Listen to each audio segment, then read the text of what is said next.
great, and I got a timer on my end too that I'm watching. All right, thank you. So, sorry I couldn't join you all in person. I hope you all are having a great forum. I know I'm the last talk of the session, so I will try to keep this well in the time range. Today's talk is going to be about a specific asteroid. Before I begin, I'd like to thank all my co-authors who both contributed to the work presented in this and then the paper that we had published earlier this year. This talk is about a very specific asteroid, but it's more generally about how we can learn about the evolution of airless bodies and the zodiacal cloud using robotic asteroid flyby missions.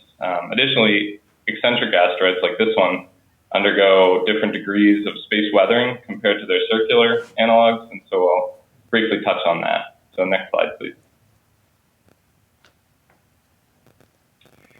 So 3200 Phaethon is a really interesting body. It's a B-type active asteroid. It's 3 kilometers in radius. It's the parent body of the Geminid stream, but it's one of the only meteoroid streams, and it's one of the strongest streams. That is, the parent body is thought to be an asteroid, not a comet, which is very interesting. It is the target of JAXA's Destiny Plus mission, which has on board a dust detector that has chemical sensing capability. And so that means that if it flies by close enough to this asteroid and it detects the chemical composition of the ejecta, it's actually directly sampling the surface material of the asteroid without even landing. And that's a really exciting and powerful technique that we're looking forward to. In this, what we'd like to do is predict the impact eject environment to understand how an asteroid's meteor bombardment environment varies through the orbit, and also better frame the ejecta measurements that will be taken by Destiny Plus. And lastly, as you can see from the orbit, it's a highly eccentric orbit. It's like 0.88 eccentricity. Next slide, please.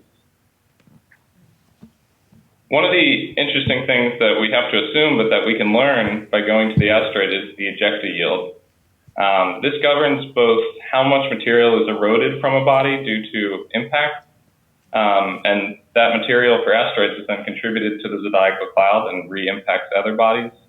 But it also, the yield tells you how impact energy from meteorites is partitioned into local heating compared to ballistic ejecta. There's a few bodies that we've flown by. We've never measured the actual yield, but we've inferred it with other dust detectors of other airless bodies. So for example, the Galileo mission flew by Callisto and Ganymede and Europa and was able to estimate their yields, which is the ratio of ejecta to impactor mass, at something like 10 to the 3 to 10 to the 4, 1,000 to 10,000, which means that 1 gram hitting one of these icy bodies ejects something like 1 kilogram to 10 kilograms of ejecta, a lot of material, huge yield. But recent measurements at the moon have indicated that this fluffy regolith surface at the moon has a much lower yield by orders of magnitude. And that might tell us that there's more heating from meteoroids than we previously thought. And so there's this large range of impact yield that we don't know exactly where asteroids fit onto this spectrum. And so for the rest of the talk, we'll assume it's lunar-like as a very conservative estimate. But one of the exciting things we can do with an asteroid flyby mission is determine the yield, and then that determines how much material the asteroids and the Kuiper belt, for that matter, are sourcing the zodiacal cloud and the dust environment of our solar system. So next slide, please. To predict the ejecta production, we use a dynamical model that's maintained by Peter Picorni and colleagues that tracks a lot of different simulated orbits from a lot of different parent bodies. For example, Jupiter family comets, asteroids, Halley-type comets, and Oort-Cloud comets shown in the corners of this figure. And then we combine them all together using a normalized weighting from radar measurements at Earth. And this is an all-sky map of what we think the best estimate of the flux distribution looks like at 1 AU. This frame is centered as if you were on the windshield of a body orbiting the sun. This is the circular orbit, so this would be like the moon or like Earth, where the center is your ram direction, the parallel to your velocity vector. 90 degrees to the left is the direction to the sun. Again, this is like you're looking out, so the left view, the left window would be sunwards, and then the right view would be anti-sunwards. And you can see that there's a couple different sources of meteoroids that impact. The 2 brightest ones are from Jupiter family comets. Those hit you roughly from the helion, anti-helion, sunward, anti-sunward. And then there's a couple other different distributions that have different velocities, and we'll see what happens as those get morphed from an eccentric asteroid. So let's go to the next slide. So that's the impactor environment. We then need to know how much material is ejected from these impactors, and we use the moon as a basis. So shown here is all of the LADI data that we have to date of the 6 months orbit, and that's the dust density distribution that we measured with LADI. And what we found was that it was highly asymmetric about the apex direction, the direction, again, of orbital motion. And that was because even though there's not a lot of grains that are running retrograde, so they're orbiting in roughly circular orbits, but they're going the opposite direction, so you get double the speed of your orbit as an impactor. There's not a lot of them, but they generate so much energy, they're able to eject a lot of material. And so that mostly dominates the eject environment at the moon. And so from these measurements, we were able to understand that the eject environment is pretty well understood by the sources of meteoroids that we had already known existed in the sporadic meteoroid distribution. The next slide, please.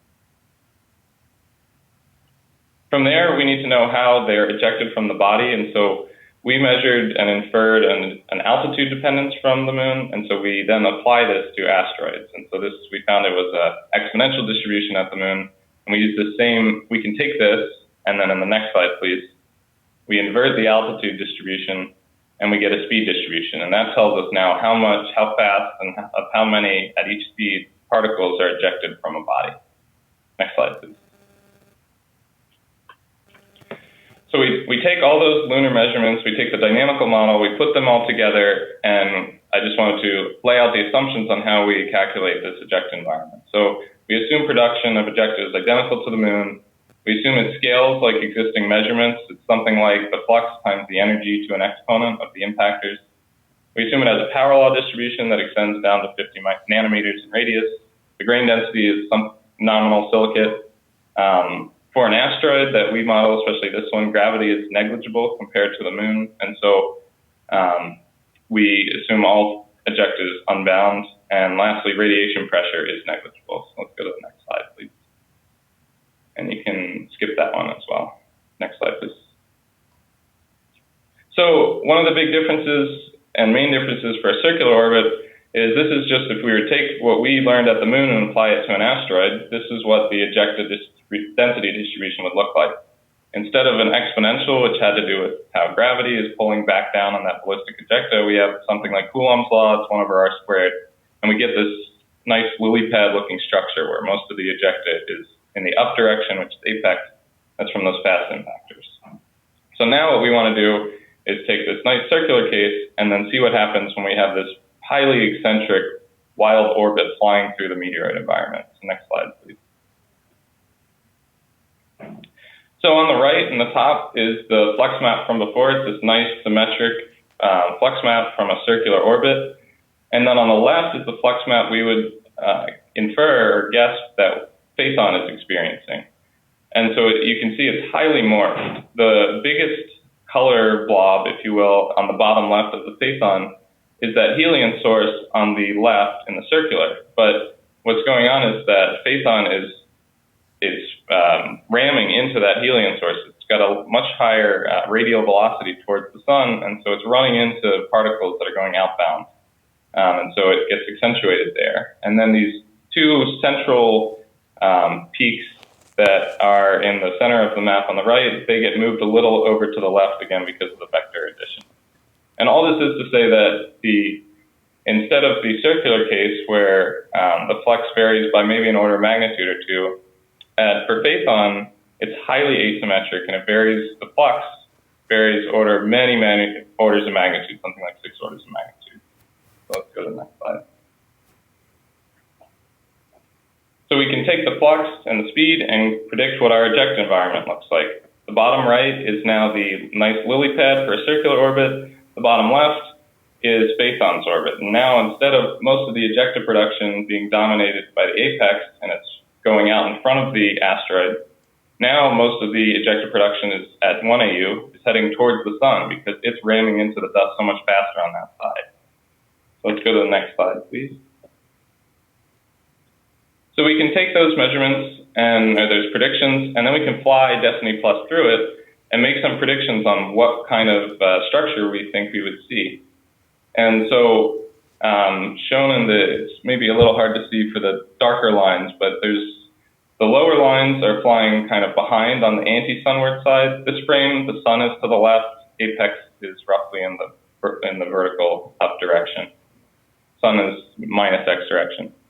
And so depending on where you fly by, this on the sunward or anti-sunward and your distance, you can get different impact rate profiles, and the structure and the shape of that profile really well encodes the structure of the ejecta distribution. And so from even just one slice through, it's like a Langmuir probe in that you can learn so much about the structure of the ejecta cloud with just one flyby. Additionally, even with these super conservative numbers, we used a lunar ejector yield, which is the lowest thing we've ever seen, and it's most likely not representative of asteroids. They're much likely more coarse and have higher impact yields. And even for that, with close flybys, we get an appreciable number, something in the 10s to 100. And each one of those is a nice little chemical sample of the asteroid's body. So in the worst case scenario, we're going to get dozens of chemical samples of Phaethon, which is a totally exciting and revolutionary measurement. Next slide, please. So the last little piece I wanted to talk about was just how the orbit really modifies its environment. So now this is, before we were always looking at one AU case, but this is kind of a day in the life or an orbit in the life of the asteroid. And on the left is the flux distribution, and you can see how as it's far at aphelion, it's traveling, and it's most of the flux coming from behind it, and then as it goes towards the sun, you're hit from the left side and the right side. And so the flux varies highly throughout its orbit. Next slide, please. And this is the last before the conclusion. And so what we can do is we can predict how much ejecta is being produced and how much is lost from this, and compare that to erosion rates, to how active the asteroid is, and then that could also be used to compare to space weathering timescales. And so for this eccentric asteroid, the amount of material that's lost is something like 40 times the amount of a similar body on a circular orbit. And so we would expect at least 200 microns per million years to be eroded from Phaethon compared to a circular orbit. And so the eccentricity of the orbit is really important in governing how important meteoroid bombardment is compared to, say, solar wind sputtering and other space weathering aspects. And so the eccentricity should certainly be taken into account for comparative studies. All right, last slide, please. So in conclusion, the ejecta cloud is very asymmetric because of the eccentricity. Phaethon sheds about 40 times more material than a circular orbit, and this provides us context for how asteroidal space weathering is compared across different bodies.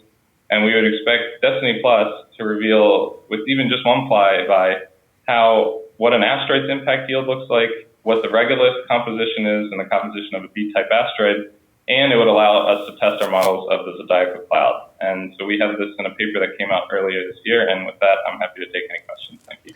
Wait, just a second. Can I say something? I just want to say something important here because I'm responsible for the agenda, and the reason why we put this one here is because this is sort of a little bit like Planetary Defense. This is crew, right? You know, we're talking about crew habitation and all of that, but can you imagine that we have all these meteorites coming to Earth, and then we'll see them as shooting stars, but if you are in the moon, they're a serious hazard that we need to consider, right? So that's my comment, so we have that perspective. Any questions?